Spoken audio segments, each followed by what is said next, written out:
안녕하세요. 열마담 북살롱. 오늘은 제가 좀 우아한 분을 모셨습니다. 지금까지 얘기하고는 좀 다른 스토리인데요. 매 순간 흔들려도 매일 우아하게 곽아람 작가님을 모셨습니다. 안녕하세요. 네, 안녕하세요. 반갑습니다, 작가님. 제가 오늘 지금까지는 좀 뭔가 경제에 관련된 얘기, 투자에 관련된 그런 작가님들을 모셨었다가 오늘 좀 영혼과 우리의 삶에 대해서 또 특히 여자들에 대해서 진솔한 얘기를 나누고 싶어서 작가님을 모셨어요. 영광입니다. 네, 와주셔서 너무 감사합니다. 어렵게 와주셔서 진짜 감사드리고요. 자기소개 좀 부탁드릴게요. 자기소개, 일단 저는 이름이 곽아람이고요. 한글 이름? 네, 한글 이름입니다. 열매와 아람이? 네, 열매와 아람이 이제 아람이도 뜻이 약간 열매랑 비슷한. 맞아요. 그 굉장히 좀 잘 익은 밤을 아람이라고 얘기를 하고, 그래서 굉장히 꽉 차 있다, 알차다 이런 뜻인데, 네, 저희 아버지는 곽이라는 이름이, 그러니까 성이 굉장히 발음이 힘들잖아요. 네. 그래서 어쨌든 간에 발음이 쉬운 이름을 찾다가 뭐 아름으로 할까 뭘 할까 이러다가 마침내 이제 아람으로 정착을 했죠. 네. 열매와 아람 좋네요. 네, 오늘 분위기 좋게. 네. 네. 작가님 소개 좀 해주시면. 저는 일단 저 책 매 순간 흔들려도 매일 우아하게라는 저 책의 저자이고요. 저 책은 저의 7번째 책입니다. 네. 2008년부터 썼고, 그리고 그 이듬해 2009년에 모든 기다림의 순간 나는 책을 읽는다라는 독서 에세이를 썼고, 그래서 쭉쭉쭉쭉쭉 뭐 독서 에세이, 뭐 아메리카 문학 기행, 뭐 어릴 때 읽었던 절판 아동도서 수집기 등등등을 쓰다가 이번에 올해 지난 6월에 매 순간 흔들려도 매일 우아하게라는 책을 내게 되었는데요. 저는 직업은 신문 기자고요. 지금 조선일보 문화부에서 책 담당 출판 팀장을 맡고 있어요. 왜 신문에 보면 북섹션 있잖아요. 그거 만드는 일을 하고 있고, 어쨌든 간에 그렇게 하면서 일종의 약간 부캐로 에세이스트 생활을 하고 있는데, 네, 7번째 책이 나왔죠. 책에 대한 책. 부캐로 에세이스트를 하기에는 사실은 메이저 일간지의 기자로, 특히나 여자가 기자를 한다라는 게 그렇게 막 쉬운 세상은 아니잖아요. 기자 생활도 하시면서 이렇게 책을 7권이나 쓰시는 게 사실 쉬운 일이 아니잖아요. 그러니까 사람들이 되게 그렇게 말씀들을 많이 하시는데, 저는 근데 약간 뭐라 그래야 되지? 영화에 보면은 썬데이 드라이버라는 말이 있잖아요. 그러니까 운전 잘 못하고 주말에만 되게 운전하는 운전자. 저는 스스로를 약간 썬데이 라이터라고 생각을 하는데요. 주말만 써요. 네, 주말만. 왜냐면은 평일에는 제가 그거를 쓰고 이럴 여유가 나지 않고 뭐 마감하고 일하고 이것 때문에도 너무 정신없기 때문에.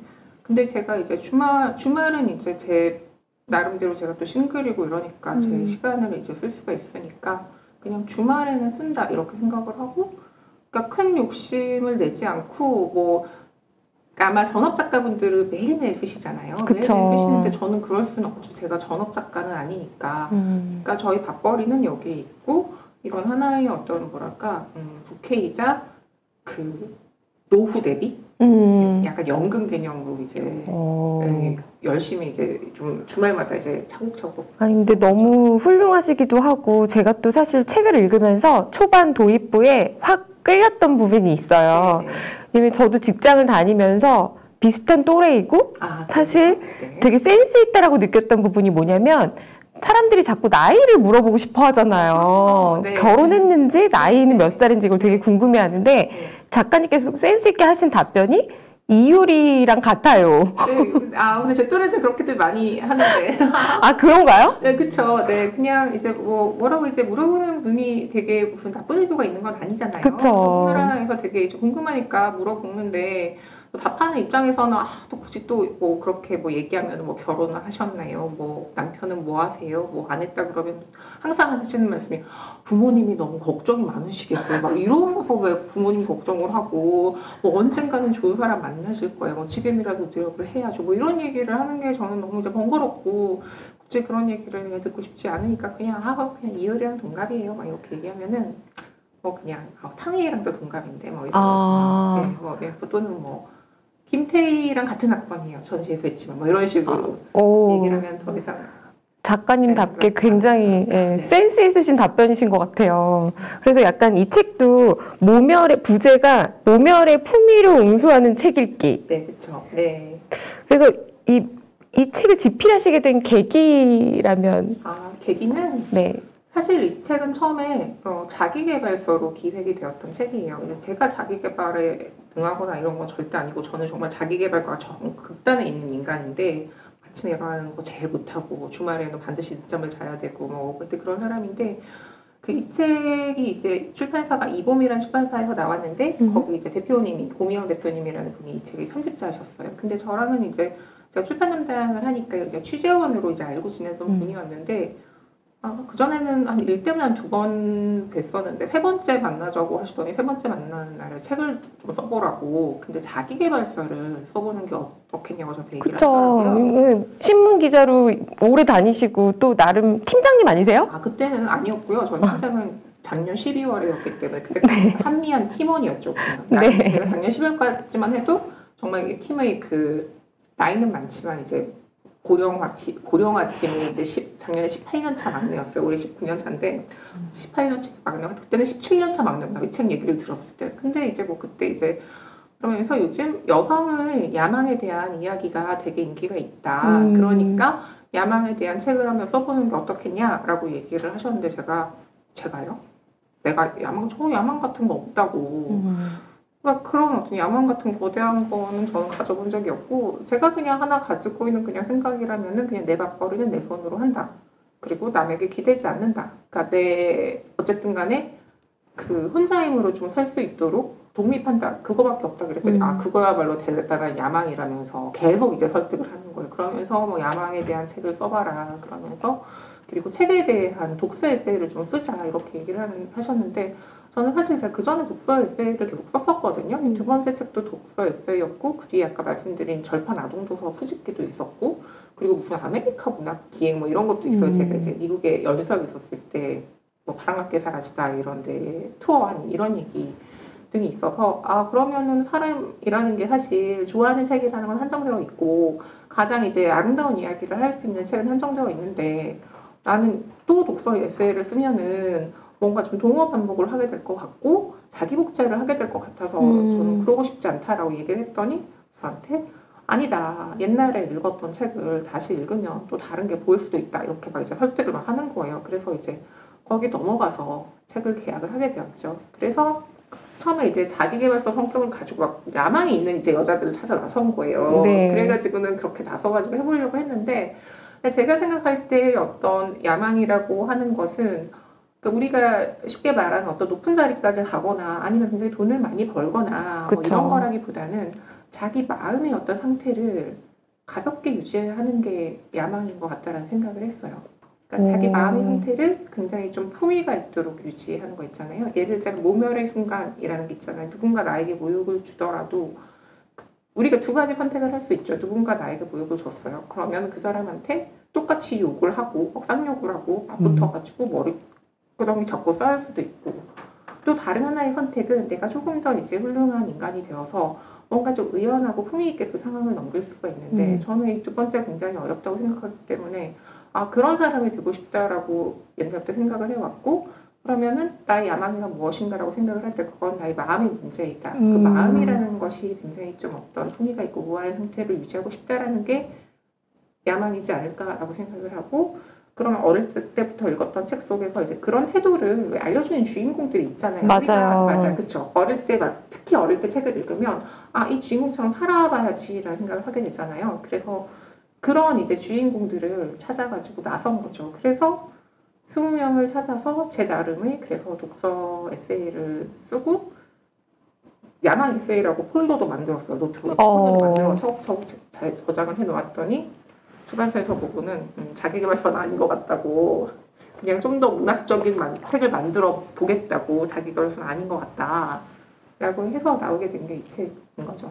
네, 책 얘기로 그러면 본격적으로 들어가 보면 첫 번째 나오는 그 야망이 아닌 우아함을 배운 첫 번째 여자가 소공녀 세라죠. 세라죠. 네. 네. 근데 지금 딱 작가님 말씀하시니까 약간 세라의 이미지가 진짜?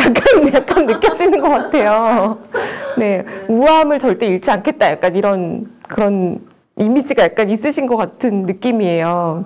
네. 저는 사실은 우아함이랑 굉장히 거리가 먼데 저 이제 로망일 뿐이고 로망이자 야망일 뿐이고 네. 사실은 그렇지가 않지만 그 소공녀는 굉장히 제가 좋아하는 주인공이에요. 네. 네. 저도 좋아했어요. 언제 읽으셨어요? 제일? 그러니까 약간 유치원 때 약간 글자가 적은 걸로 읽었다가 네네. 초등학교 한 4학년? 네. 뭐 요쯤에 다시 좀 글자가 많은 걸로 읽었던 기억이 있어요. 네. 그래서 저도 되게 감명 깊게 읽었었거든요. 어떤 면이 그렇게 좋으셨나요? 저도 그러니까 뭔가 이제 그 정신 수양이랄까?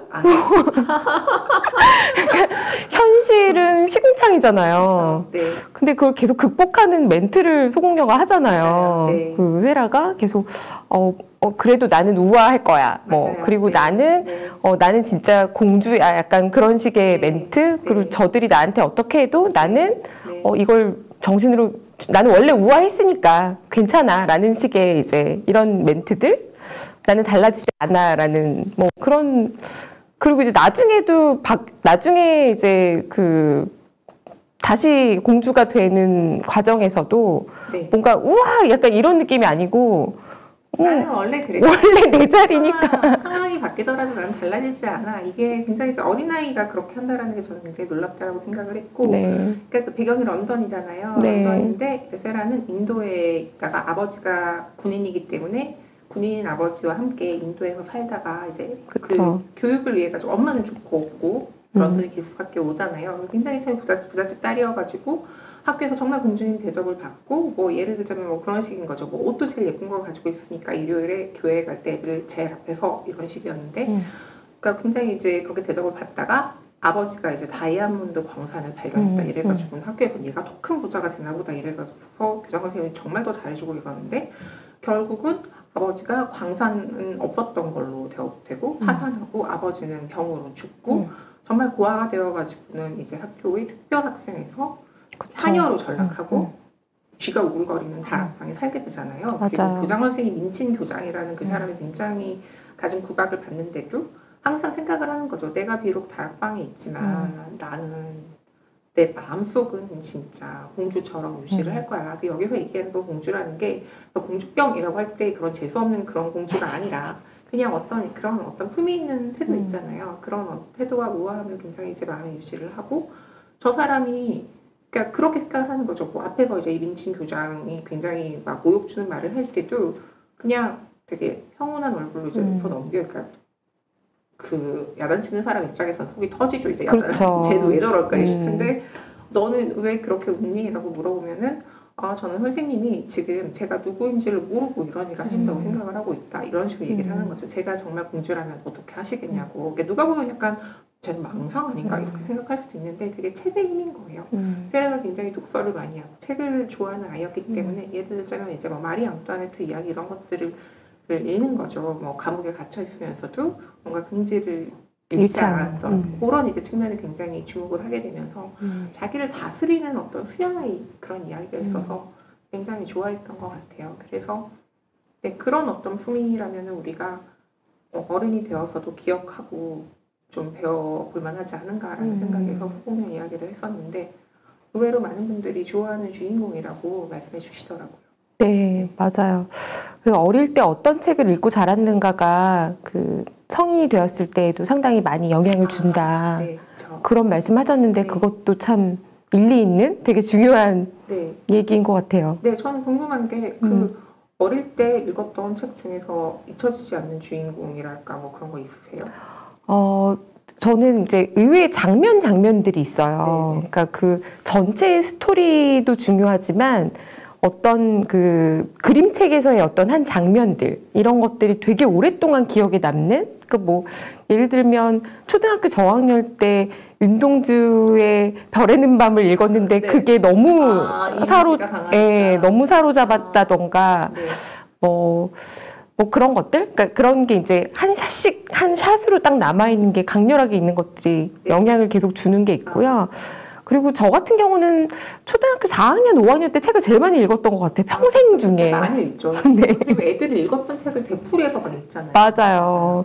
그리고 그때 당시에 대부분 뭔가 청소년 교양 도서라던가 추천 도서로 나오는 책들이 지금 와서 생각해 보면 저거를 왜 저 나이에 읽게 했을까 싶은 굉장히 저한테는 충격적인 책들이 많았던 거예요.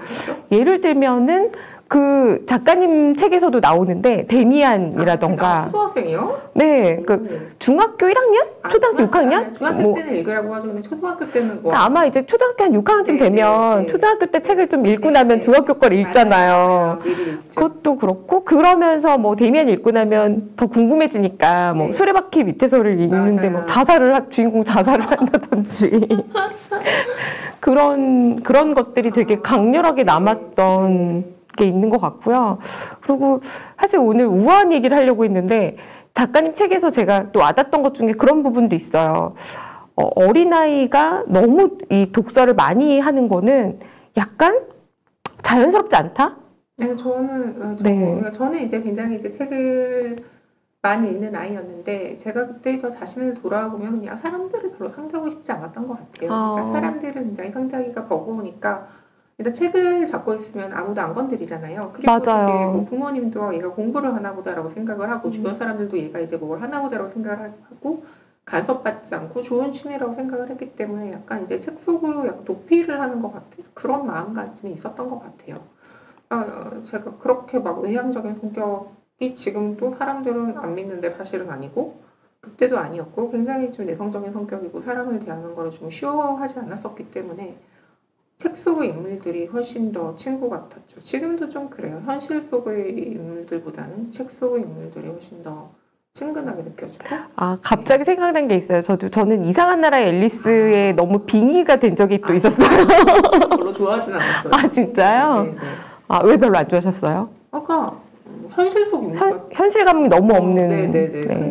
근데 사람들이 앨리스를 되게 좋아하시더라고요. 네. 그래서 어떤 면이 그렇게 좋아요? 그러니까 꿈꾸다가 그냥 계속 완전히 현실이 아니기 때문에 더 좋아하는 게 있고 그래서 이상한 경험을 계속해서 신기한 걸 할 수 있잖아요. 그래서 너무 좋아했던 것 같아요. 그렇구나. 그러니까 약간 이제 판타지 계열을 굉장히 좋아하시는 그렇죠. 네, 어릴 때 참. 네. 그래서 다음 소설로 또 제가 또 재미있게 읽었던 게 빨간머리 앤. 네, 빨간머리 앤 다 좋아하시죠. 네. 빨간머리 앤에서는 또 영혼의 친구, 편지 친구 이런 거에 또. 네. 빨간머리 앤 같은 경우는 우리가 이제 빨간머리 앤도 중요하지만 앤의 친구인 까만머리의 과수원 집딸 다이애나가 중요하잖아요. 그래서 이제 그 왜 거기 보면 이제 앤이 항상 영혼의 단짝을 찾아 헤매기 때문에 그런 어떤 갈망을 가지고 있을 때 만난 친구가 다이애나였고 그래서 둘이서 이제 흐르는 신음을 위해서 왜 손을 잡고 맹세하는 장면이 있어요. 특히 이거 애니메이션으로 많이 그려져가지고 바람 샥 지나가고 네, 그리고 막 얘는 빨간 머리에다 회색 밋밋한 옷 입고 있는데 다이애나는 노란 원피스에 흰 앞치마 딱 두르고 머리 이렇게 따고 딱 해서 빨간 머리 딱 두르고 둘이 다 손잡고 얘기하는 장면이 있잖아요. 너는 나의 마음의 뭐 친구가 되어주겠니? 이랬더니 그래 뭐 맹세하자 이런 영원한 친구가 되어줄게 뭐 이런. 맞아요. 네. 그래서 많은 사람들이 그런 어떤 빨간 머리 때문에 영혼의 친구가 있다라는 걸 믿게 되고 영혼의 단짝이 있다라는 걸 믿게 되었다라는 그런 얘기들을 굉장히 많이 하고 저도 굉장히 거기 영향을 많이 받았죠. 그래서 왠지 인생을 살아가는데 영혼의 친구는 꼭 있어야 될 것 같은 그런 느낌이 있었어요. 근데 뭐 인생 그렇지 않잖아요. 그렇죠. 사실 그러니까 제가 지금 40대 초반인데 우리 나이쯤 되면은 알게 되죠. 영원한 친구란 글쎄 친구란 이제 어떤 그 시점에 같이 옆에 있는 사람인 것 같아요. 근데 그런 어떤 옆에 있다라는 게 제가 이제 의도한다고 되는 것도 아니고 약간 운명의 힘이라는 게 있어서 정말 이제 죽고 못 살 것 같은 친구들이 있잖아요. 그런 친구들도 자기 상황과 처지가 달라지면 뭔가 이제 그런 것들이 바뀌고 그래서 곁을 떠나게 되는데 예전에는 이제 그런 것들이 굉장히 고통스럽고 힘들었어요. 뭔가 인생의 한 부분이 잘려나가는 것 같고 다시는 이런 관계를 만나지 못할 텐데 이런 생각이 들었는데 이제는 그걸 인정하게 된 거죠. 왜 뭐 거자 필반, 뭐 회자 정리 뭐 이런 말도 있잖아요. 그러니까 뭐 헤어질 사람 헤어지고 다시 만날 사람 다시 만난다라는 이런 걸 이해를 하게 되고 약간 이제 인연에도 어떤 유효기간 같은 게 있고 그래서 그렇게 지난 인연은 놓아주고 고마웠다고 인사를 하고 그리고 또 새로운 인연을 또 기다릴 수도 있고 그리고 또 그렇게 멀어졌던 친구들이 또 나중에 돌아오기도 그럼요. 하고 네. 네. 작가님 책에도 보면 중학교 때 친구 얘기가 나오던데 아직 뭐 오랜만에 만나도 또 여전히 또 영혼이 통하는 친구가 있는 거 아니에요? 그렇죠. 근데 그렇지만 보통 이제 상황이 많이 달라지면은 많이들 떠나게 되죠. 네, 그렇지만 항상 이제 우리 이상은 빨강머리인과 다이애나이기 때문에 네. 다이애나를 꿈꾸게 되는 거죠. 근데 그런 경험 있지 않으세요? 영혼의 친구가 있으세요? 아, 네. 제 얘기라면 저는 이제 너는 너무 특이한 케이스라고 모두 얘기해서 사실 저 같은 경우는 초등학교 5학년 때부터 지금까지 베프가 한 명 있어요. 사실 이제 원래 한 명이 더 있어서 3명이 베프인데 한 친구가 지금 미국에 가 있고 그 한 친구는 저랑 너무 가까운 곳에서 여전히 지금도 베프거든요. 그래서 인생의 가장 축복이라고 할 만한 몇 가지를 꼽는다고 한다면 이 영혼의 친구가 있는 거? 네. 그리고 그 친구랑 저랑 책도 똑같이 좋아하고 이런 게 그래서 인생의 책도 몇 년도에 그 친구가 보던 책을 제가 봤던 거, 그 친구가 뭐 예를 들어서 되게 무심코 저한테 책을 하나 주는 거, 예를 들어 뭐 레이먼드 카버 책을 저한테 주면서 네가 좋아할 것 같아 라고 얘기해 주면 그게 갑자기 인생 책이 되고 이런 경험이 저는 정말 돈 주고 살 수 없는 너무 감사한 경험이었던 것 같아요. 그래서 저의 경험은 너무 특별해요. 근데 또 거기 또 공감할 수 있는 사람들도 있을 거예요. 맞아요. 뭐 어렸을 때부터 단짝이 가장 지금까지 단짝인 사람들도 꽤 있는 것 같아요. 근데 저는 그런 케이스는 아닌 것 같아요. 오히려 네. 이제 굉장히 인생의 단계마다 새로운 사람들을 만나고 그리고 떠나보내고 그런 어떤 갈등들을 좀 많이 겪고 그쵸. 그런 종류의 인간인 것 같아요. 네, 한편으로는 저 같은 경우에는 제가 진짜 친구를 많이 안 만드는 성격이었을지도 모르겠어요. 그러니까 오히려 둘 중에 한 명이 좀 느슨해야 네. 관계가 오래 간달까? 그러니까 네. 저는 좀 무심한 사람이고 제 친구는 굉장히 많은 친구들을 사귀니까 어쩌면 둘이 같은 강도로는 네. 오래 가기가 연애나 친구 관계나 이렇게 맞아요. 쉽지 않은 게 아닐까. 돼야 되는 것 같아요. 그렇죠. 한쪽이 뭔가 한쪽이 약간 느슨하고 그렇죠. 한쪽이 굉장히 몰입을 해야지 이루어지지 양쪽 다 이렇게 몰입을 하거나 양쪽 다 맞아요. 이러면 그 관계는 어떻게 잘 이루어지지 않는 것 같아요. 그런 것 같아요. 제가 책을 읽으면서 진짜 부러웠던 부분이 있어요. 뭐였냐면 작가님께서 그 신지식 선생님 계몽사 책을 번역하신 이 빨간머리 앤을 번역하신 최초로 한국에 소개해서 그쵸. 한국 번역한 거죠. 네, 그 선생님과의 만남을 쓰셔가지고 제가 너무 그 부분을 막 우와 너무 부럽다라면서 이제 읽었거든요. 저는 사실 그 부분을 쓸 때는 저에게는 굉장히 소중한 이야기인데 얼마나 많은 사람들이 여기에 공감을 할까라는 의문이 있었어요. 왜냐하면 그 신지식 선생님이 90세로 이제 작년 3월에 돌아가셨는데 저에게는 굉장히 이제 소중한 분이고 빨강머리에는 이제 일본어로 되어 있던 빨강머리에는 한국말로 처음 번역을 해서 그때 이화여고 국어 선생님이셨는데 이화여고 주보 거울이라는 주보에 연재를 했어요. 그래서 그게 굉장히 60년대 굉장히 그게 소문이 나고 그래서 마침내 창조사라는 출판사에서 처음 이제 책으로 이제 출간을 하게 되어가지고 우리나라의 빨강머리에는 처음 알려주신 분인데 저는 이분이 이제 일어 번역을 많이 하셨기 때문에 어릴 때부터 계몽사 책들을 읽으면 많은 경우에 이제 번역 제목이 신지식인 것도 굉장히 많이 읽었고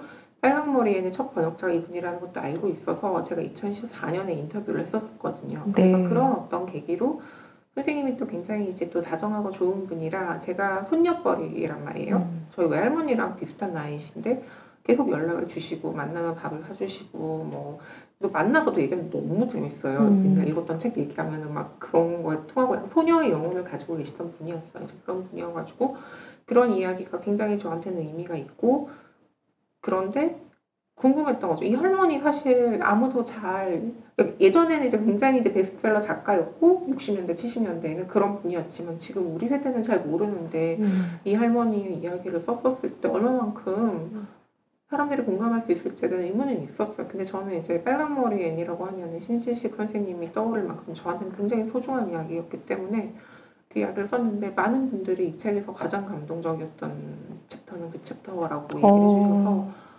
결국 뭔가 진심은 통하나 보다. 네. 그렇게 진심을 가지고 쓴 이야기는 많은 사람들에게 어떤 공감을 자아낼 수 있는 거구나 이런 생각들을 많이 하게 되었죠. 맞아요. 그러니까 그 직접 찾아뵙고 그리고 그분이랑 뭔가 동류라는 말을 뭐라고 해야 될까요? 뭐 비슷한 사람, 비슷한 종족, 비슷한 부류죠. 네, 그게 네. 그 원문에서는 이제 킨드리드 스피릿이라는 그런 단어를 굉장히 여러 가지로 번역이 되었더라고요. 뭐 같은 종족이라고 번역한 것도 있고 이런데 네. 신지식 선생님은 아마 일본어 번역에서 왔겠지만 동류, 같은 무리, 같은 종류의 사람이라고 번역을 하셨더라고요. 네. 그러니까 우리가 사실 한국에서는 특히나 동갑이 아니면 친구가 아닌 것 같고 맞아요. 네. 뭔가 나이로 철저하게 네. 친구는 갈려버리는 것 같지만 네. 사실은 살면서 동류라고 느끼는 게 진정한 친구랄까? 그러니까 뭔가 좀 다른 동질감? 근데 우리가 그런 사람은 진짜 알아보게 되어 있어요. 아무리 나이 차이가 많이 나더라도 하고 성별이 다르고 심지어 국적이 다르더라도 그냥 알아보게 되어 있죠. 그냥 저는 이제 직업상 인터뷰를 많이 하니까 인터뷰를 하러 가보면 되게 알게 돼요. 아, 이 사람 나랑 같은 부류구나. 그러면은 만약에 그런 사람이면은 그때부터는 합이 굉장히 잘 맞아요. 그 인터뷰는 성공한 인터뷰인 거예요. 그냥 합이 잘 맞고 이야기가 잘 이루어지지만 파장이 안 맞는 사람 있잖아요. 특별히 그 사람이 싫다기보다는 그냥 안 맞는 사람이 있죠. 그러면 이제 맞아요. 그게 굉장히 어긋나는 거죠. 맞아요. 그런 이야기가 아닌가 싶어요. 그러니까 그 책에서 이제 빨강머리 N에서 애니 동료라고 말하는 거는 상상의 세계를 아는 사람, 상상력의 세계를 허황되다고 하지 않는 사람. 그러니까 애니 외에 얘기하는 말하는 이야기들을 누가 보면은 좀 너무 허황되지 않나라는 생각이 들잖아요. 뭐 예를 들자면은 뭐 나는 뭐 나이가 들면은 뭐 내 머리가 빨강 머리가 금갈색으로 막 변할 거라고 했어요. 이러고 저 이름이 뭐냐고 우리가 저는 코딜리아라고 불러주세요. 왜 그랬더니 애니라는 이름 너무 평범한데 그건 좀 완전 왕년 이름 같으니까 뭐 이런 식으로 얘기하는데 그걸 이제 이해를 해주는 사람이 있는 거죠. 근데 신지식 선생님은 근데 예전에 제가 여쭤봤더니 굉장히 본인이 그 6.25 직후에 종로에 있는 헌책방에서 그 책을 발견을 한 거예요. 근데 그 자리에 서가지고 전 몰두해서 읽었다는 거죠. 왜냐면은 어머니가 없는 아이 이야기였는데 선생님도 전쟁통에 이제 어머니가 돌아가셨던 거예요. 그래서 너무나 위로를 받았기 때문에 그때가 6.25 직후여가지고 정말 가난하고 힘든 아이들이 많았다는 거예요. 엄마도 잃고 전쟁에 집도 이제 그런 아이들한테 희망을 주고 싶어서 굉장히 애니 고아인데도 긍정적이잖아요. 그래서 그런 이야기를 번역을 했다는 말씀을 해주셨어요. 그리고 본인은 N을 번역함을 통해서 본인이 소생을 했다고 다시 어떤 다른 사람이 되어 나왔다라는 이야기를 하고 왜냐면 그 N이 긍정적인 거, 뭐 식물이랑도 말을 하고 뭐 이런 것들에서 굉장히 영향을 많이 받았다라는 말씀하셨는데 또 다른 이야기가 있는데 번역하면서 너무 힘드셨다고. 이렇게 말이 많은 주인공은 처음이어가지고 너무 말이 많잖아요. 수다스러워가지고 정말 번역하는데 힘들었다는 그런 말씀을 하시더라고요. 네, 그 선생님 댁에서 교토마블 주셨다고. 선생님 댁에서 주신 집에 갈 때 주셨다고 하셨나? 처음에 이제 처음에 그 댁에 갔었을 때는 인터뷰를 하러 갔었을 때는 파운드 케이크를 잘라주시고 녹차를 우리 옛날에 보면 코끼리 보온병 있잖아요. 네. 계속 이제 뜨거운 물을 해가지고 녹차를 계속 가루 녹차를 내주시더라고요. 그리고 그 뒤에 이제 몇 번 배웠었는데 제가 굉장히 기억에 남는 만남은 그 도미머리 조림을 사주셨어요 저한테. 네, 비싼 거 먹으라고. 네, 비싼 건데 진짜. 네, 그러니까 그러면서 그날 이제 도미머리 조림을 먹고 후식으로 여름이었어요. 지금 같은 여름이었어요. 그래서 팥빙수를 먹었는데 팥빙수 값을 제가 내려고 하니까 화를 내셨어요. 신선생 스칼라십인데 이걸 왜 네가 돈을 내냐고. 네. 그래가지고는 되게 야단을 맞았는데 그리고 그날 비가 오는 날이었는데 내가 이걸 사온다고 비를 좀 맞았다라고 하면서 저한테 빵봉지를 하나 주시더라고요. 그게 이제 교토마블이라고 왜 그 식빵 아시죠? 찢어 먹는 식빵이 있잖아요. 네네. 그래서 그거를 이제 아침에 그 동네에 그 교토마블 그 집이 있는데 오후가 되면 이미 다 팔린다라는 거예요. 그래서 아침 10시가 좀 넘어서 가야지 좋은 걸 살 수 있기 때문에 비를 맞아서 이제 저를 주려고 사오셨다라는 거예요. 우와. 이거는 손으로 찢어 먹어야 맛있다. 아흔이 넘으신 거 아니셨어요 그때? 그때는 80대, 90살에 돌아가셨어요. 오, 대단하시다. 후반이셨죠. 그리고 이건 손으로 찢어 먹어야 맛있고 시나몬이 제일 맛있다고. 그래서 계피 그거를 사다 주셔서 저는 이제 신지식 선생님 덕분에 교토마블을 알게 되었고 선생님 돌아가셨다는 얘기를 제가 왜 사실 그렇게 노인들은 되게 사람을 그리워하는데 젊은 사람들도 그렇지 않잖아요. 그쵸. 그래서 막 계속 막 연락드리는 것도 쑥스럽고 이래가지고는 저는 이제 또 뭐 조금 이제 날씨가 좋아지면 연락드릴까 이런 식으로 계속 연락을 미뤘던 거예요. 근데 이제 저희 회사 선배분이 알려주셨어요. 돌아가셨다라는 얘기를 트위터에서 누가 올린 걸 봤다. 그러면서 이 기사는 네가 써야 될 것 같다. 그래서 제가 진짜 정말 울면서 이제 부고 기사를 썼어요. 제가 기자니까 그리고 출판 담당 마침 기자이니까 제가 마지막으로 해드릴 수 있는 일은 그거라고 생각을 해가지고 부고 기사를 썼는데 그러니까 저희 회사 신문 같은 경우에 그 인물 동정란이 있잖아요. 네. 인물 동정란에 등장하는 예를 들어 인터뷰 기사 뭐 김열매라고 등장을 한다면 그건 다 고딕으로 쓰는 거예요. 근데 부고란의 고인 이름만은 고딕으로 쓰지 않거든요. 그러니까 그 기사를 쓰고 나서 그 식당에 밥을 먹는데 눈물이 쏟아지면서 이제 선생님의 이름은 다시는 고딕체가 될 수 없겠구나 이런 생각이 드는 거예요. 그래가지고는 그리고 그날 이제 교토마구를 5점점 컬리에 주문해가지고 다음 아침으로 먹었죠. 먹으면서 정말 우유를 마시면서 그 선생님을 기억하고 싶다라는 그런 마음. 그래서 교토마블 그 식당을 생각을 하면 선생님이 좀 기억에 나는 그런 맛.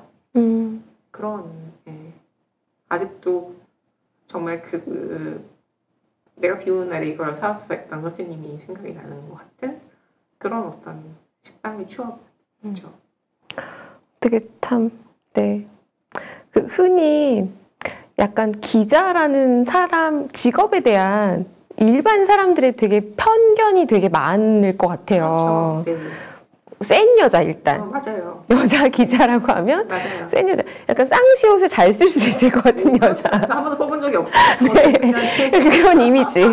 그런데 정말 그 감성이 되게 풍부하시고, 근데 그렇게 감성이 풍부한, 제가 이 책에서 또 그 전혜린 작가님의 글을 말씀하시면서 뭔가 그런 표현을 쓰셨어요. 기질적으로 서글픔을 타고나는 사람들이 있다. 근데 저도 저 스스로 약간 제가 그런 유형의 사람이라고 생각하긴 하거든요. 네. 잘 울어요. 네. 일단 뭐만 하면 잘 울어서 어릴 때부터 그만 울라는 얘기를 진짜 많이 들었고 근데 이런 감성으로 저도 애널리스트인데 항상 사람들이 냉정해져. 이거를 훈련을 엄청 받으면서 살아서 뭐 이제는 뭐 나름 냉정하다고 생각은 해요. 애널리스트면 진짜 차가울 것 같잖아요. 그렇죠. 엄청 계산적. 그렇죠. 돈 버느냐, 잃느냐 이거밖에 없는데. 근데 이제 마음 안에 이게 기질적으로 원래 타고난 그런 감성적인 면이 이게 안 사라지고 있긴 있거든요. 그래서 살면서 항상 이게 시큰시큰한 그런 게 있어서 작가님 책을 보면서 이건 내 과야. 약간 제 맘대로 약간 그래가지고 제가 근데 오늘 딱 모시니까 작가님께서 그 신지식 선생님이 말씀하시면서 약간 눈물 그렁그렁 하셔가지고 제가 또 약간 근데 이런 서글픔을 안에 품고 어떻게 근데 그런 마음으로 기자 하시면 힘들지 않으셨어요? 이렇게 19년 하셨다고 지금 19년 째인데 2003년에 입사를 했으니까 힘들죠. 저 정말 아직도 적응 못하고 있어요. 아직도 적응 못하고 최대 위기는 언제셨어요? 위기가 너무 많아가지고 언제가 최대 위기였는지 모르겠는데 일단 제가 3년을 다니고 4년차 때 휴직을 하고 대학원을 갔어요. 그때는 회사에는 이제 앞으로 기자 또 전문성이 필요하니 제가 제 돈을 들여서 대학원을 가서 전문성을 키워서 오겠습니다라고 얘기를 하고 휴직을 하였으나 사실은 이제 도망가고 싶었던 거죠. 이 일은 정말 나는 못하겠다. 그러니까 특히 이제 어린 연차 때는 사회부성 기사들을 많이 쓰고 항상 뭔가 사건이 벌어지고 이걸 해결을 해야 되고 그러니까 돌발 상황이 많이 벌어지는데 제가 그 임기응변 능력이 정말 떨어지거든요. 그러니까 그런 것들이 너무 힘들었고 그때가 한번 위기가 있었고 그리고 2016년에서 2017년 1년간 미국으로 연수를 갔다 왔는데 연수를 갔다 와서 다시 직장에 돌아왔었을 때가 정말 힘들었던 것 같아요. 왜냐면은 정말 경주마처럼 이렇게만 달리다가 1년을 전 진짜 회사를 안 나가고 자유롭게 진짜 쉰 거예요. 쉬면서 이제 뭐 자기개발 저랑 안 어울리는 단어기 때문에 하여튼 그러면서 이제 쉬었는데 그러고 나서 돌아와서 다시 경주마 생활을 하려고 하는데 이게 되게 적응이 안 됐던 거죠. 그래서 때 한번 욱해서 사표를 낸 적도 있고 그리고 병가를 쓰고 쉬었었어요. 그때가 아마 최대의 위기가 아니었나 이런. 그래도 다행히 회사에서 이제 좋은 선배들이 붙잡아 주셔가지고 잘 다독여가지고 이제 수습해서 돌아왔는데 그때가 최대의 위기였던 것 같아요. 생각해보면 차라리 휴직한 거보다는. 근데 그거 말고도 위기 순간들이 너무 많아가지고 거의 제가 울면 뛰쳐나가서 가가지고 오늘은 반드시 사표를 낼 거야 이러면은 어디선가 소문을 들은 선배들이 전화를 해와가지고 안 된다. 그게 참, 그러니까 작가님하고 저하고 비슷한 점도 있고 다른 점도 있는데, 제가 다른 점이라면, 저도 비슷한 점이라면 저도 맨날 때려치우고 싶어가지고 사표를 항상 마음에 품고 다니고, 실제로 저는 이직도 정말 많이 했거든요. 그만두기도 진짜 많이 그만두고, 그래도 밥벌이를 저도 제 밥벌이 제가 책임져야 되니까 다시 또 출근하고 계속 그렇게 살아왔는데요. 다른 점이라면 저는 이제 남편도 있고 자식도 있어요. 그런데 작가님 책을 읽으면서 제가 빵 터진 부분이 있어요. 뭐 있냐면 그 광화문 용돈역. 그러니까 이게 무슨 얘기였냐면 작가님한테 그 책의 맥락에서 보니까 작가님께 설명해 주시겠어요? 그러니까 지금 뭔가 얘기를 다 나한테 떠넘기는 거 같아요. 네. 제 책이니까 제가 얘기를 하자면 네.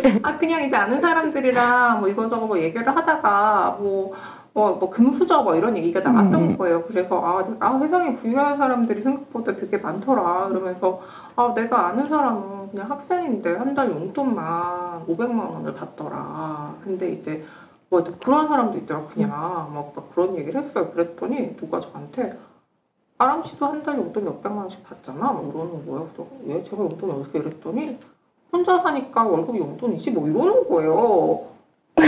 진짜 정말 진짜 그때 집에 가는 버스 안에서 울었어요. 눈물 뚝뚝뚝 이러면서 내가 왜 이런 모욕을 받아야 돼. 내가 정말 회사를 얼마나 힘들게 다니는데 부양가족이 없다라고 생각하니까 회사를 취미로 다니는 줄 아는. 자기가 버는 거는 그럼 용돈이고 월급이고 내가 받는 건 용돈인가?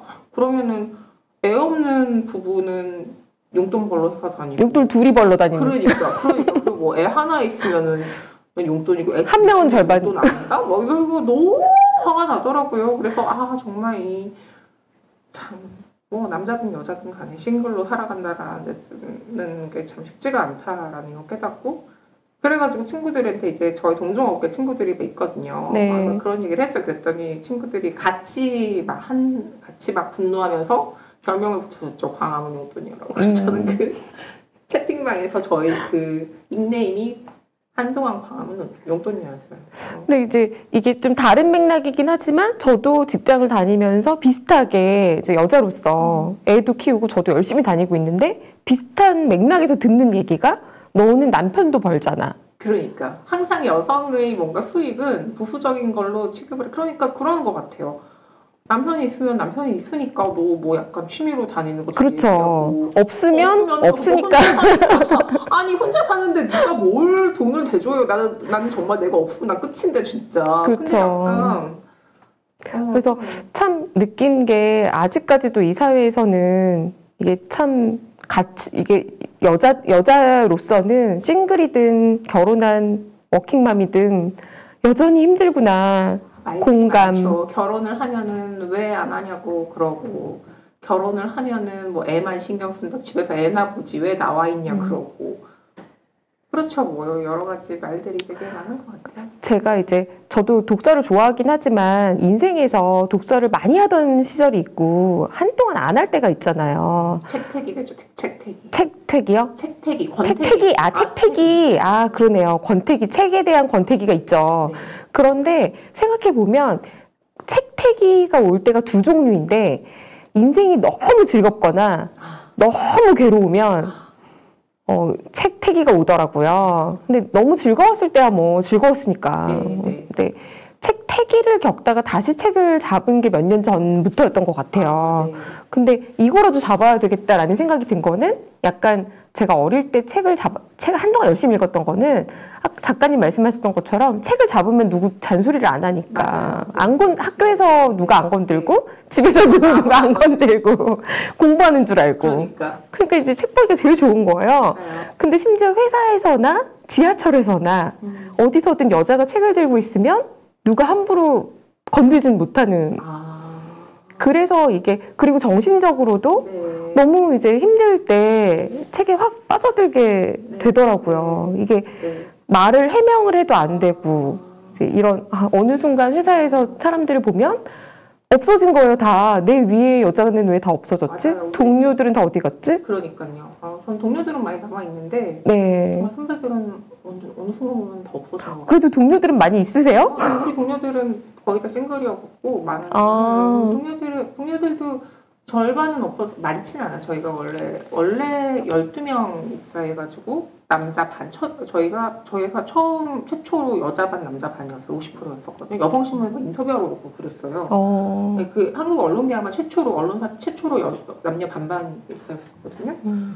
네, 지만 반은 없는 것 같네요. 반이라고 해봤자 6명 중에 3명이어가지고 크게 별로 느껴지지 않고 남자들도 그만큼 그만둬서 뭐 그렇진 않은데 근데 정말 뭐 동기들은 남아있는데 진짜 선배들은 정말 없어요. 없어지고 그리고 선배들만 해도 제 또래만 해도 굉장히 그냥 이제 싱글들이 되게 일반적이고 그 비혼 여성들도 많고 뭐 그런데 선배들만 해도 되게 결혼이라는 게 필수라고 생각하고 대부분 결혼하고 아이 낳고 이러니까 어느 순간 진짜 사라져 버리더라고요.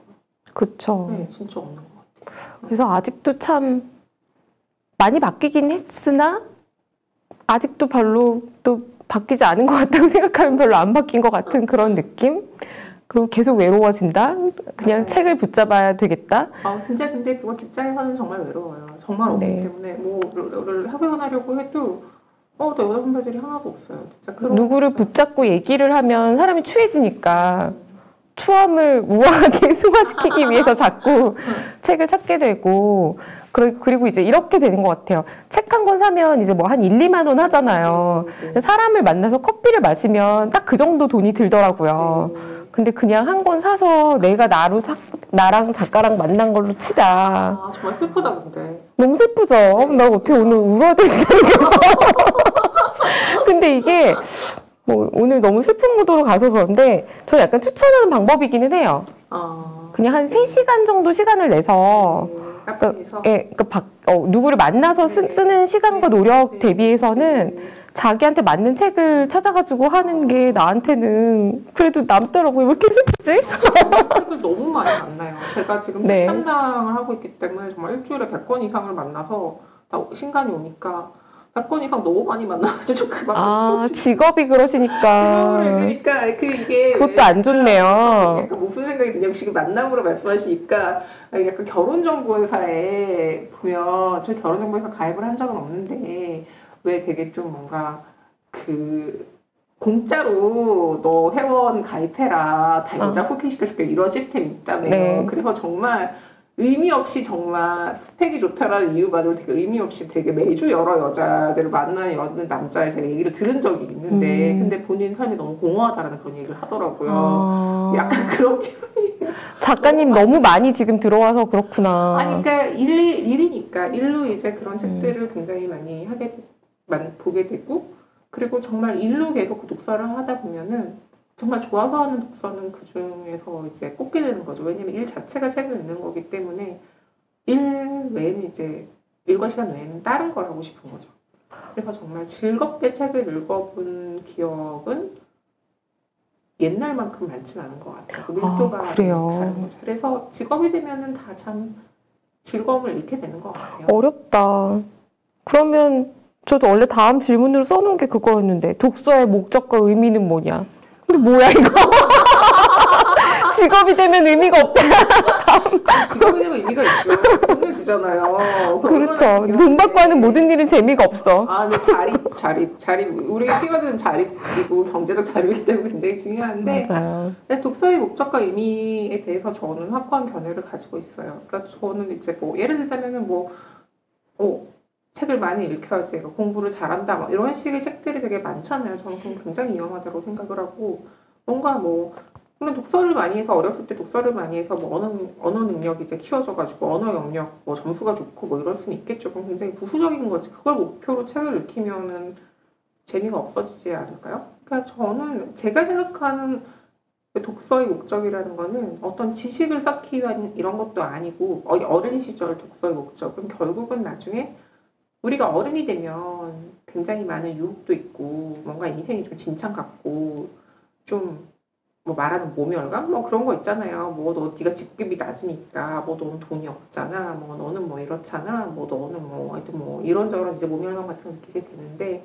그때 자기를 지켜주는 어떤 무기가 된다라는 게 저는 책의 힘이라고 생각을 해요. 예를 들자면 이제 세라 같은 거죠. 소고녀 세라처럼 아 이러한 주인공들이 어떠한 그 고난과 역경을 이겨냈잖아. 그러니까 나도 할 수 있어라는 생각을 가지게 되고 그런 어떤 태도를 본받게 되는 그런 거 아닐까 싶은데 그 미야자키 하야오가 쓴 책으로 가는 문이라는 책이 있어요. 그 네. 미야자키 하야오가 어린 시절에 읽었던 그 일본의 이와나베 출판사라는 출판사가 있는데 거기서 나오는 소년 문고 60권인가 50권에 대해서 추억을 쓴 거예요. 거기 이제 그 목록이 알프스 소녀, 뭐 하이디, 뭐 하여튼 뭐 우리가 읽게 하는 그런 책들인데 그 미야자키 하야오가 어린이 책을 굉장히 좋아했는데 그런 얘기를 해요.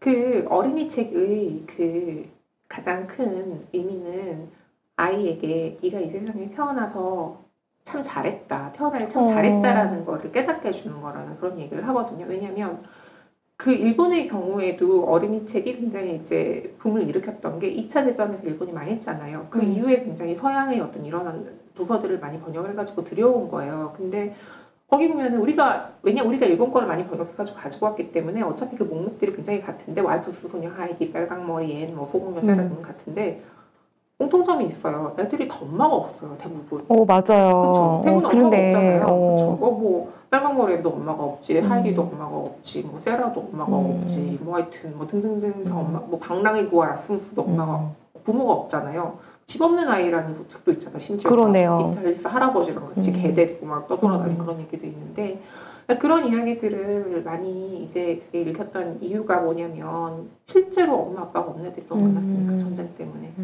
근데 그렇지만 그 아이들이 굉장히 고난과 역경을 이겨나가고 씩씩하게 희망을 잃지 않고 낙관적으로 살아가는 그런 이야기잖아요. 그래서 그런 것 때문에 이제 많이 읽혔다라고 얘기를 하면서 이제 미야자키 하야오가 말을 하는 거죠. 그게 어린이 문학의 나는 가치라고 생각을 한다. 태어나길 참 잘했다. 그래라고 생각하게 해주는 거.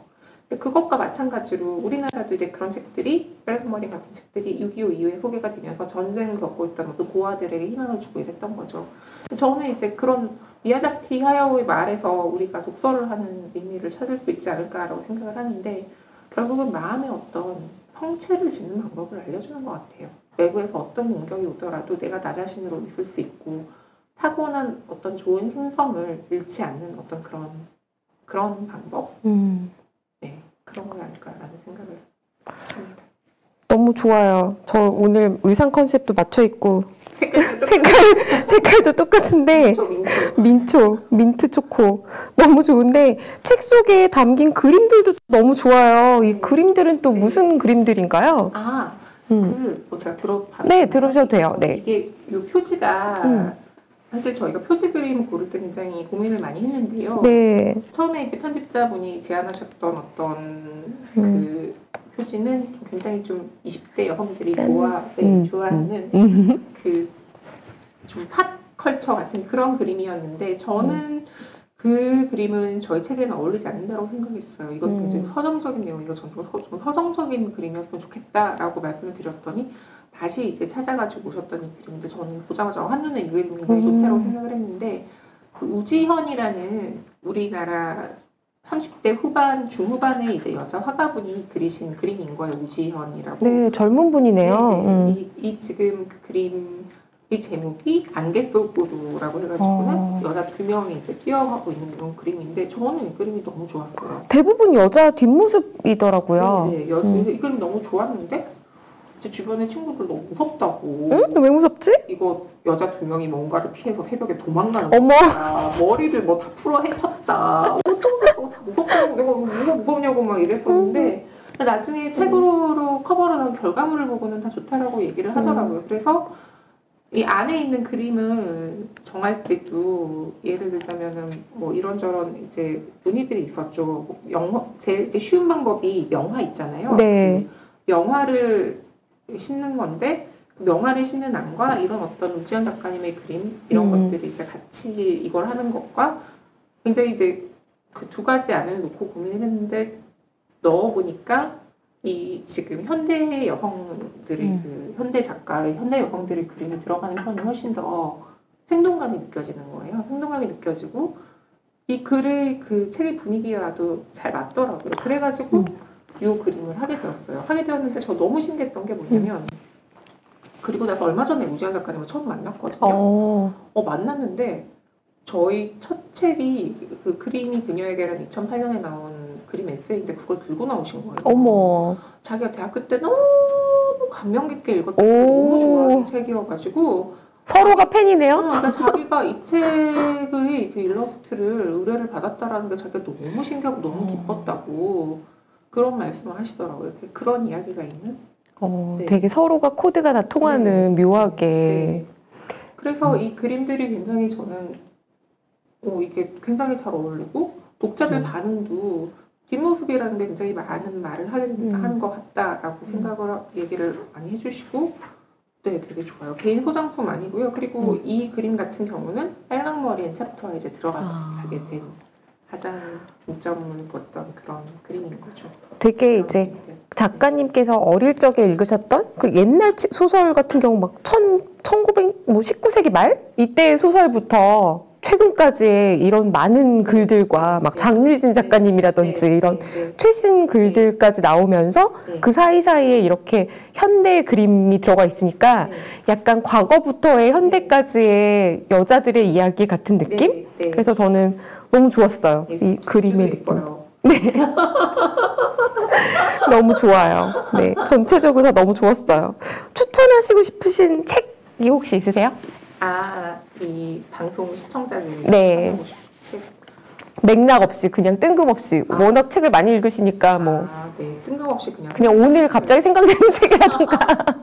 저는 사실 이 질문을 미리 주셨을 때 네. 여기에 나오는 책들 중에서 책을 추천을 해달라는 걸까? 아니면은 여기서 뭐 인생책이라던가 저희 인생책이요. 네. 가끔 패스워드 기억 안 나면 넣으라고 할 때 뭐 가장 감명 깊게 읽은 책은? 막 이런 거 고르는 것도 가끔 있잖아요. 네. 그럴 때 넣어보신 적 있으세요? 아니, 책 제목? 왜냐면 가장 감명 깊게 읽은 책이라고 하기에는 그런 책들이 이 영향을 받은 책들이 너무 많아서 하나를 꼽을 수가 없는. 하나를 꼽자고 하면은 너무 그런데 저는 근데 바람과 함께 사라지다 진짜 좋아하거든요. 네. 제가 여기도 썼지만 정말 이게 원래 사람들이 영화로 되게 많이 보잖아요. 근데 저는 책을 먼저 봤고 책을 너무 좋아해가지고 제가 그 미국 연수가 있었을 때 진짜 그 책을 테마로 미국 남부 여행을 했어요. 친구랑 둘이서 자동차를 타고 그 주인공 스칼렛의 주 활동부대 애틀랜타, 스칼렛의 그 농장 타라, 그리고 거기 나오는 그 레트 버틀러, 그 클라크 게이블이 주연한 레트 버틀러의 고향인 찰스턴. 왜 이렇게 나쁜 남자 레트 버틀러는 어떻게 이런 인간이 될지 궁금해가지고 거기 가고, 굉장히 제가 또 인상 깊었던 인물이 스칼렛의 어머니 엘렌인데, 엘렌이 그 사우스캐롤라이나의 서베너, 조지아다. 찰스턴이 사우스캐롤라이나고 그 조지아주의 서베너라는 도시 출신인데 어떤 도시에서 자랐길래 굉장히 좀 우아하고 품위 있는 여성이 되었을까 궁금해가지고 거기까지 여행을 했었어요. 이제 그러기도 했었는데 그래서 저는 바람과 함께 사라지다 정말 좋아하고 영화로만 보신 분들에게는 꼭 책으로 읽으시라고 전해드리고 싶어요. 저는 이건 영화로만 봤어요. 그러실 것 같았어요. 네. 대부분의 그 분들이 비비안 리만 기억나요. 영화로 보고 그리고 이게 보통 책을 영화화하면은 책보다 영화가 더 좋기가 참 힘든데 이 영화는 정말 잘 만들었거든요. 근데 전 책보다 더 좋다고 생각하진 않지만 영화는 영화 자체로 너무나 좋은 영화여가지고 그것만 봐도 굉장히 이제 만족을 하시고 그리고 그 비비안 리라는 그 배우가 너무나 기억에 남잖아요. 그런데 또 책을 읽으면 그 영화와는 또 다른 어떤 그런 세부적인 어떤 그런 거에서 굉장히 기쁨을 느끼실 수 있을 거라고 생각을 하고 우리가 굉장히 그 강한 주인공 있잖아요. 절대로 굶주리지 않을 거야 라고 결심을 하면서 전쟁의 그 폐허 속에서 그 결심하는 그 강한 주인공 그리고 또 내일은 또 다른 날이니까 내일이 우리 또 의역을 해가지고 내일이 태양이 떠오른다라고 의역을 하는데 그 결심하는 그런 어떤 강하고 씩씩하고 이 주인공이 그리고 기존 소설의 여주인공과 다른 점이 뭐냐면 쉽게 말하자면 좀 속된 말로 하자면 얼굴에 글이 없잖아요. 얼굴에 뭐가 없다고요? 글이 없다고. 글이 없다고요? 네. 백침이? 그러니까 백침이라고 하기보다는 보통 우리가 예를 들어 오만과 편견이라든지 이런 책들을 여자 소설가들이 쓴 책들을 보면은 여주인공들이 다 별로 매력은 없지만 되게 똑똑해요. 그렇죠. 그래서 똑똑한 글만 걸 읽은. 나중에 해서 똑똑함을 알아봐주는 멋진 남자 주인공이 그렇죠. 나타나는 결혼은 이런 얘기잖아요. 왜냐하면 대부분 여자 작가들이 자기가 되게 책을 많이 읽고 지적인 사람이기 때문에 거기 중점을 두는데 현실은 좀 그렇지 않잖아요. 이렇게 말하면은 뭔가 피시하지 않다고 제가 공격을 가지 모르겠죠. 어쨌든 저희 생각은 그런 주인공이 아니어서 저는 너무 좋았어요. 스칼렛이 되게 별로 책 읽고 이런 데 관심 없고 교양 이런 데 관심 없고 문학 미술도 관심이 없어요. 어떻게 하면은 남자에게 매력적으로 보일까? 이걸 너무나 잘 알고 나중에는 결국은 그 전쟁의 이 폐허 속에서 그때 여자들이 하면 안 되는 일로 여겨졌던 교양 있는 일을 여겨지지 않았던 목재 장사를 해가지고 사업을 해가지고 돈을 버는 거거든요. 사업가 캐릭터란 말이에요. 저는 그런 캐릭터가 너무 좋았어요. 왜냐면은 너무 되게 얌전하고 제가 지금 매 순간 흔들려도 매일 우아하게라는 책을 써놓고 이렇게 말하면 안 되는데 맨날 너무 이제 또 얌전하고 교양 있고 막 이런 여자들만 보다가 되게 적극적이고 진취적이고 막 좋아하는 남자들 고백하고 막 그런 캐릭터가 너무 좋은 거예요. 뭔지 너무 알 것 같아요. 네. 저도 제일 좋았던 대목이 그거예요. 그 커튼 뜯어가지고 드레스 만들어가지고 그리고 나는 만나러 가잖아요. 그게 우아한 척 하는 거잖아요. 흔들리고 나는 배는 골지만 우아한 척 하고 가서 협상을 하겠다는 거잖아요. 돈 달라고 하려고 하는 그렇죠. 그러니까. 그리고 그게 단순히 나만을 위한다기보다는 내 가족을 다 먹여 살리겠다는. 그래서 그 부분이 되게 멋있어 보이는. 맞아요. 그리고 실제로 다 일으키는 걸 하잖아요, 한번. 네. 근데 그런 거 멋있어 보이면 우리 되게 힘들게 살아야 되는데. 힘들게 살고 있지 않나요? 계속 힘들게 살아야 되는 캐릭터네. 네, 아무튼 앞으로도 그냥 즐겁게 열심히 사는 걸로, 그리고 힘들 때마다 우아하게 책을 읽는 걸로 오늘은 일단 마무리할게요. 너무 반갑고 감사했어요. 오늘 이만 다음에 또 한번 또 와주시고 더 재미난 얘기도 또. 네, 오늘 즐거웠습니다. 네, 같이 해요. 네, 오늘은 매 순간 흔들려도 매일 우아하게 곽아람 작가님과 함께했습니다. 열마단 북살롱 다음 주에도 함께해 주세요.